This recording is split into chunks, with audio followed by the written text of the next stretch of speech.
May napusuan akong lead role kamakailan. Gawan mo ng paraan para makuha ko yun. Kundi humanda ka. Sumasakit pa rin ang sikmura ko. Pwede ka bang magstay para samahan ako? Hindi naman ako doktor. Anong maitutulong ko sa'yo? Tama na, nagmamadali pa akong bumalik sa set.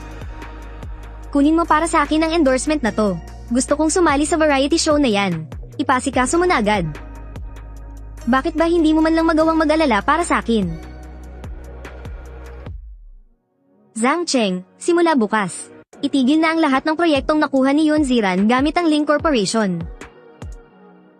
2 taon na. Pero napakalamig pa rin ang puso niya.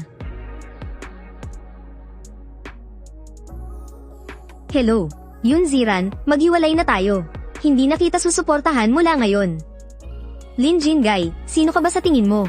Ang lakas ng loob mong baban ako ng telepono. Eh di wag kang sumuporta, marami namang ibang gagawa niyan para sa akin. Ha ha ha, nakarma rin sa wakas ang kontrabida.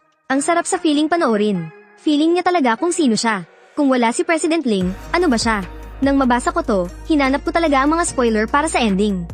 Sa huli, pakakasalan ni Lin Jingay ang bida. Na si Ruan. Tapos ipapatapon sa Africa si Yun Ziran para mamatay ng mag-isa. Ako isang kontrabida. Sa ending, ipapatapon ako. Sa Africa.